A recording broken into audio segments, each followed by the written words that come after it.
Welcome to AETCM, the Emergency Medicine channel. Shall we start, sir? Yes. A 55-year-old male came to ER with complaints of headache, confusion and restlessness during his first session of dialysis. On initial 10-second assessment, airway was patent, no pooling of secretion, but patient was drowsy, confused. Intubation set was kept ready in view of impending aspiration pneumonia or impending airway compromise. Coming to breathing, respiratory rate was 22 per minute, SpO2 was 95% on room air, and we initiated on O2 via nasal prongs. There was no use of accessory muscles, equal chest expansion and breath sounds were clear. Coming to circulation, heart rate was 98 beats per minute, BP was 160 by 80 mmHg, capillary refill time was less than 3 seconds. Coming to disability, GCS was E3, V4, M5. Patient was confused and restless, but pupils equal and reacting to light. Coming to GRBS, it was 120 mg per dl. Exposure, patient was febrile. Adjuvants to primary survey, we took a VBG and CBC-CRP. We took an ABG. Arterial blood counts showed pH of 7.38, bicarb of 20.1, PCO2 of 38 and PO2 of 65. Mild hypoxemia was present. Coming to CBC-CRP, total counts was 7,000, HB 9.3, platelet 2,73,000, CRP was 70. Coming to sample history, a 55-year-old male is a known case of type 2 DM, hypertension and CKD stage 4, etiology being diabetic kidney disease with baseline create of 3 microgram per dl, presented to outside hospital with complaints of acute onset breathing difficulty, which was evaluated outside, and patient was initiated on non-invasive ventilation and started on diuretics. But in view of persisting hypoxia, not responding to diuretics, patient was initiated on dialysis outside. And during dialysis, patient developed acute onset nausea, vomiting, later developed headache and confusion and reduced response and was shifted to our hospital for further evaluation. According so refractory pulmonary edema was the indication for dialysis outside. So outside lab, according to lab investigations, patient had a urea of 150 microgram per dl and creatinine of 6.5 mg per dl. On arrival here, on examination, patient was confused, restless. Coming to CNS examination, GCS was E3, V4, M5. Pupils were bilaterally equally and reacting. Patient was moving his all 4 limbs. Bilateral plantar was flexors. Coming to CVS, S1, S2 was heard, no murmurs heard. Coming to respiratory system, air entry was bilateral but basal cuts were persisting. Coming to GI examination, abdomen was soft and non-tender. Since we have a patient with headache, restlessness, we'll have to first rule out. Initially he had reduced response, so first we took a GRBS which showed 120 mg per dl, so we had ruled out hypoglycemia. Then we had taken a blood gas to look for all the electrolytes, and sodium, potassium were within normal limits. Then we had asked for any prior drug intake before dialysis, because in case of renal dysfunction, due to accumulation of metabolites, a patient can have sedation for a longer time. So that was also ruled out because he did not have any history of intake of medications. Very good. Then we also took a CT brain to rule out IC bleed, which came out to be clean. So since we had ruled out most of the causes of this acute onset confusion, restlessness, we had come to a clinical diagnosis of disequilibrium syndrome. Okay, but again, the urea is also on the higher side. Yes. So the patient can have uremic encephalopathy also. All right. So, right. So, in end-stage renal disease, right? So there are a lot of spectrum of issues that can happen in a patient with end-stage renal disease. Basically, which happens due to the loss of renal autoregulation and an accumulation of a lot of toxins. Uremia being the most common toxin in end-stage renal disease. So the pathophysiology would include 3 main issues. It can be excretory failure, biosynthetic failure or regulatory failure. In excretory failure, it is because the main action of the kidney is to remove the toxins and maintain hemostasis of the body. But here, since the function is affected, all the toxins get accumulated. Most commonly, urea, 70% urea is accumulated, and other toxins which include cyanates, polyamines, and beta 2 microglobulins. microglobulins. Yes. So all of this can cause the issues, right? So but when you dialyze, urea is definitely removed. But why is the patient, over the years progressive deterioration? Why does that happen? because of proteins. Because of the other toxins that are accumulated. These are very highly protein bound. So these cannot be dialyzed, right? Okay. Now, the other failure that you talked about is biosynthetic or regulatory failure. In biosynthetic failure, refers to the aspects of uremia caused by loss of renal hormones, especially the hormones which helps in conversion of vitamin D and erythropoietin. So 1-alpha hydroxylase and erythropoietin. So because of erythropoietin deficiency, there is anemia. Anemia of chronic disease. Yes, anemia of chronic disease, and also ESRD by itself has a lot of toxin accumulation which decreases the red blood cell life also. So anemia is there because of it. And also 1-alpha hydroxylase is absent. So the active form of vitamin D3 is not made, because of which there is secondary hyperparathyroidism. So because of this, there is a lot of renal bone disease, what we call, that also happens. The last one is the regulatory failure. So there is a lot of reactive oxygen free radicals in the system because of the disease itself, which reacts with carbohydrates, proteins, amino acids and fats, which leads to amyloidosis and advanced atherosclerosis. Okay. So here we are talking about a very crucial point about how the CNS issues with dialysis or end-stage renal diseases. So because we are going into that spectrum, we should also rule out, like the way Dr. Shazia did here, she ruled out all the other causes of CNS dysfunction here before coming to the diagnosis of disequilibrium or uremic encephalopathy, right? So what other clinical manifestation of CNS can happen in this patient? What all can you expect? Neurologically, most commonly seen is uremic encephalopathy. Then again, that is also a diagnosis of exclusion. Then patient can have dialysis dementia, or patient can also, because of atherosclerosis or all of that, patient can also have acute stroke. And yes, the patient can have stroke, can have subdural hematomas and stroke, right? So what is the difference between dialysis dementia and uremic encaph? Which one can improve with dialysis and which is gradually progressive? Uremic encephalopathy can improve with dialysis, but dialysis dementia is gradually progressing. Right. And also dialysis dementia is not a long-term indicator, a good long-term prognosis it doesn't give. Once it sets in, dialysis dementia is usually seen after, say, 10 years of dialysis, or in a patient more than 50 years who's undergoing dialysis, they can go into dialysis dementia. So that's not a good indicator as well. All right. So once we cover CNS, I want you to go to the other systems and tell me what all manifestations can happen in end-stage renal disease patients. Generally, we'll see muscle cramps and pruritus. Coming to cardiovascular, patient can have CAD. Patient can have hypertension because of renin-angiotensin mechanism. Patient can have hypertension, and because of fluid overload, patient can have heart failure, pulmonary edema features, all right. and so that this can patient, cause to cardiomyopathy. Right. So yeah, uremic cardiomyopathy is also another issue.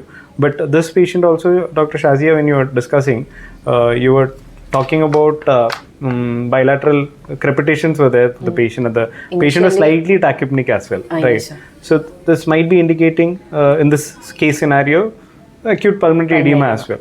So the patient is coming to you with a full-blown acute pulmonary edema. Patient is very much tachypneic, saturation is low, and accessory muscle usage is there. And on auscultation, you hear coarse crepitations and bilateral pedal edema is there. How are you going to manage a patient like that? Initially, first we'll have to provide the patient with non-invasive ventilation to give a initial PEEP, so that the fluid comes out of the alveoli and patient can maintain the airway. Then we'll have to give a furosemide dose around 40 to 200 mg per kg. Furosemide diuretics has to be given initially to look for urine output and to look for the whether the patient is responding to diuretics or not. All right. Head and elevation. Head and elevation should be given. You give furosemide. The patient's BP is very high, say 220 by 110 millimeters of mercury. Despite settling on the NIV, the patient has a persistent elevated BP. Then we'll have to initiate on it nitroglycerin. Nitroglycerin, which ensures that basically you need to free the heart, decrease the load to the heart. So preload reduction is given. If the patient, even if the patient is oliguric, even if you give furosemide, the furosemide has a short vasodilatory effect. So that can also decrease the preload. And also you gave NIV right now, which is going to benefit the patient with the clearing the secretions in the alveoli, as you rightly said. Yes, this is how you're going to manage in the acute phase. Then you bridge with oral medications and try NIV. If patient is not responding to this NIV and patient is having persistent hypoxia, then we'll have to initiate on dialysis. Initiate on dialysis, exactly, right. Yes, move ahead with the cardiovascular. Any other? The patient can also uremic pericarditis also. Pericarditis. So uremic pericarditis. Okay, if the patient, if at all, is presenting to you, pericarditis mostly in the uremia setting is because of what is the cause?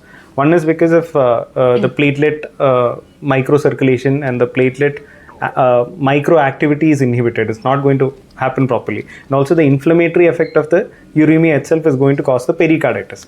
So your typical presentation of pericarditis with ECG changes is not going to be there because this pericarditis is going to be restricted within the pericardium and is not going to the myocardium. All right. So your what is the typical presentation for pericarditis in the ECG? ECG will have global ST elevation with PR depression should be there. So this is not going to be there. Only your electrolyte abnormality related changes like hyperkalemia, you'll have tall T waves, or hypokalemia, flattened T waves, or T wave inversions might be there. If at all they present with changes of pericarditis, as we mentioned before, then you should suspect an infective etiology. Otherwise, mostly it is going to be a sterile pericarditis. All right. So uremic pericarditis can also be there, and pericarditis secondary to the infection can also be there. All right. Move ahead. Then coming to hematological. Before that, cardiac tamponade can be expected in long-standing pericarditis patients. There will be pericardial effusion no matter what, and eventually, if at all there is some kind of infection, this can exacerbate the issue, and the patient can go into cardiac tamponade. So, cardiac tamponade, what is Beck's triad? Elevated JVP, muffled heart sounds, and hypotension. But the problem with these patients, sir, the triad might not be complete in these patients. Hypotension is going to be there, but they might present with nausea and other non-specific symptoms. So you'll have to have that intuition that okay, the patient might have cardiac tamponade. So if at all, because you guys are very good with the echo machines and you do echo on a day-to-day basis, if at all the patient has cardiac tamponade, what are you going to see in the echo which is suggestive of cardiac tamponade? Fluid accumulation between the yes, of course. But and RARV compression. Compression of RARV. So to be more specific, you get the proper view, parasternal long axis, and then you look at apical fourth chamber or subcostal view, and you look at right atrial systolic collapse. If at all right atrial systolic collapse is there, that means it is definitely a tamponade. Before that, what you see is right ventricular diastolic collapse. Impending cardiac tamponade. You should look for that. All right. So cardiovascular we have discussed. Moving on to again before that, if at all. Because atherosclerosis is advanced in end-stage renal disease patients. You get a lot of patients with cardiac markers already elevated. So HS tropi is elevated, CKMB is elevated. If at all these elevations are seen, how would you demarcate between if it is an actual cardiac event or if at all it is because of the uremia itself is causing the cardiac elevation? Serial sets of dynamic evaluation is required if serial elevation is there, or if at all you keep the baseline, if you know the baseline, and if it is more than 20% of the baseline can also be considered significant. All right, very good. Moving on to gastrointestinal side effects. What all can be there? What all is expected? Patient can have a uremic gastritis like nausea, vomiting. Some patients can also have GI bleeding, ascites, anorexia. Yes, GI bleeding. So if we have to address GI bleeding in patients with uremia and all that, what are the go-to medications that you would go to? Of course, you're going to get wide bore IV cannulas in situ. You're going to transfuse fluids, and then if at all PRBCs are required, you're going to transfuse that. But to stop the bleeding, as an emergency physician, what are the medications that you would go to? Desmopressin. What is the dose for desmopressin? 0.3 microgram per kilogram can be given. Right. After that, which would act within the first 30 minutes. Yes. And then you can give cryoprecipitate. 10 units can be transfused. That will give you an action within an hour. Then you can give conjugated estrogen is also mentioned in the literature. 25 mg can be given, which will take some more time, 6 hours. Tranexamic acid can also be given for the bleeding. Yes. So GI, we address GI, and along with that, diverticulitis is also one manifestation in ESRD. You should look for that. Yes. Move ahead. Hematological manifestation because of erythropoietin deficiency, patient will have anemia of chronic disease. Then sometimes bleeding diathesis also can happen because of loss of factors. Factors by itself. Right. Okay. So the patient, this young female, right? 65-year-old male. 65-year-old male patient was undergoing dialysis for the first time. Yeah. And then in between that, the patient became slightly... Initially, he had nausea, vomiting, later on developed restlessness, headache and reduced response. So this is a complication during the dialysis. So we should know about what are the complications that happen within the dialysis period. So what all do you expect? First of all, hypotension. It can be of 3 types. It can be pre-dialytic hypotension, intradialytic hypotension, or post-dialytic hypotension. In pre-dialytic hypotension, initially only patient will have low BP. It can be due to either sepsis, septic shock, or due to dehydration, or due to severe LV, or GI loss, recurrent vomiting. Because uremia, gastric already will have vomiting. And such patients will show poor prognosis also. Coming to intradialytic hypertension, it can be due to excessive ultrafiltration or due to already patient having low cardiac reserve. Then coming to post-dialytic hypertension is due to because more volume of fluid was removed. Right. So the thing is, whenever such events happen, you should know what is happening. You should have an idea about what all spectrum of events can happen in the patient and rule out one by one. So if it is before the dialysis, if the patient has hypotension, you should rule out this. You probably check the IVC, you do a POCUS LV and see whether the LV dysfunction is there and give treatment accordingly. If between the dialysis this is happening, again, you are supposed to look for cardiac tamponade and LV dysfunction. If there is any arrhythmia that is happening also, arrhythmias can happen. Any electrolytic imbalances can cause arrhythmia, that can again cause ischemia. And then so you know how that is treated. Hyperkalemia has been covered multiple times. So you do that. Treatment is given accordingly. And so mostly the first thing that we do is in between the dialysis, you give the patient supine position so that venous return is enhanced. And then you can give the patient fluids also. If at all, fluid overload, you can transfuse fluids. 500 ml, you can dynamically assess the patient for fluid overload and transfuse fluid. You can give the patient something to drink or eat. And that's pretty much it. And that is hypotension is one of the things that happens. And what is other?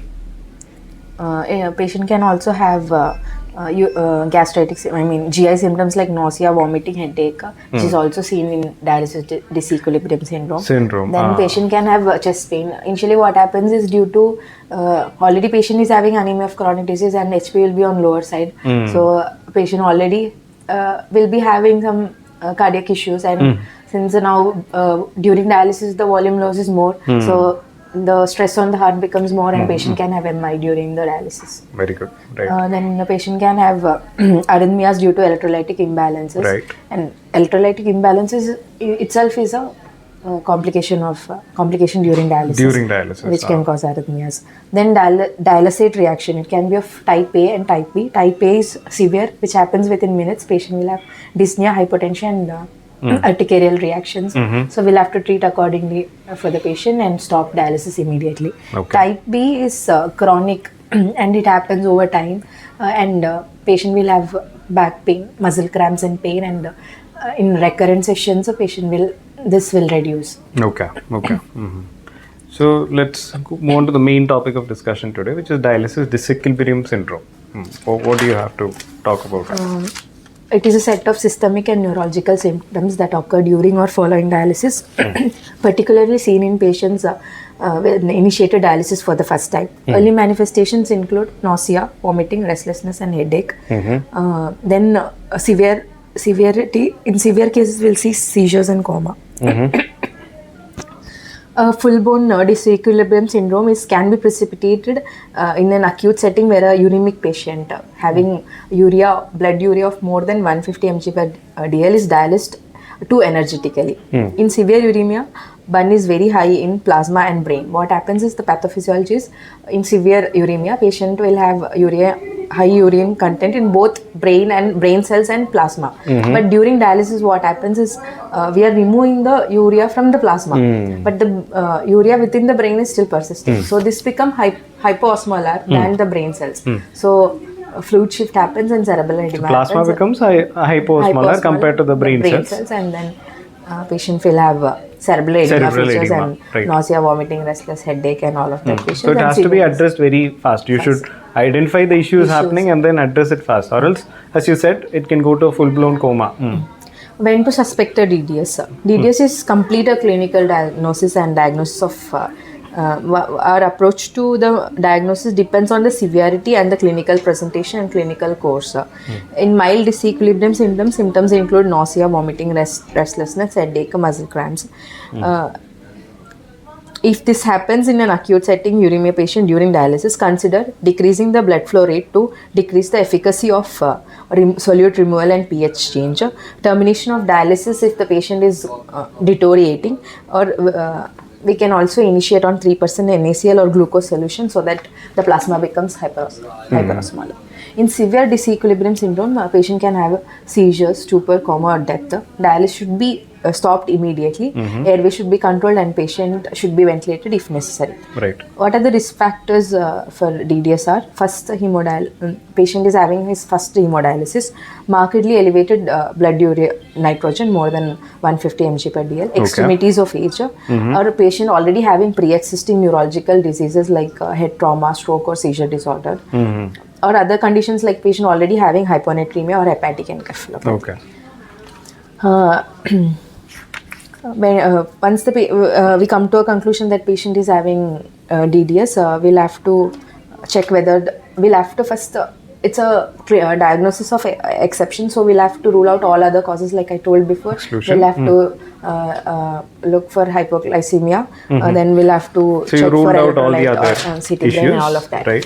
In an acute setting, while planning on a dialysis, that on first session of dialysis, and patient is having urea of more than 150, one should make sure that the target reduction in the blood urea nitrogen should be initially limited to 40% only. And we typically initiate with 2-hour session with blood flow rate of 150 to 250 ml. So next coming session, we'll increase the blood flow by around 50 ml per hour and increase the time by 30 minutes. And in next session, we can increase it up to 400 ml per minute blood flow and dialysis volume of double the blood flow, that is 800 ml per minute, and for a duration of maximum 4 hours if first 2 sessions did not have any DDS issues. Great. But if the patient is having DDS symptoms in chronic, already patient undergoing dialysis patient, then what we have to do is dialysis sodium concentration should be closely related to the plasma. If the plasma sodium is around 140 MEQ, then we'll have to make the dialysis concentration little more than the plasma so that the patient will not have DDS. Right. And once the patient happens to have DDS, then we'll have to treat symptomatically. For nausea, vomiting, we'll have to initiate antiemetics, and for if the patient is having headache and restlessness, we can initiate on 3% NaCl or IV mannitol. IV mannitol 0.25 to 1 gram per kg can be initiated, or we can start on hypertonic normal 3% NaCl. Right. So you need to look out for the patients who can go into DDS, And if at all DDS is present, it's a diagnosis of exclusion. Exclude everything else before you come with it. And Dr. Shazia clearly mentioned on how this can be prevented as well. And if at all it goes into DDS, what all we are supposed to do. So we've discussed, I guess we've covered everything. Thank you. Thank you.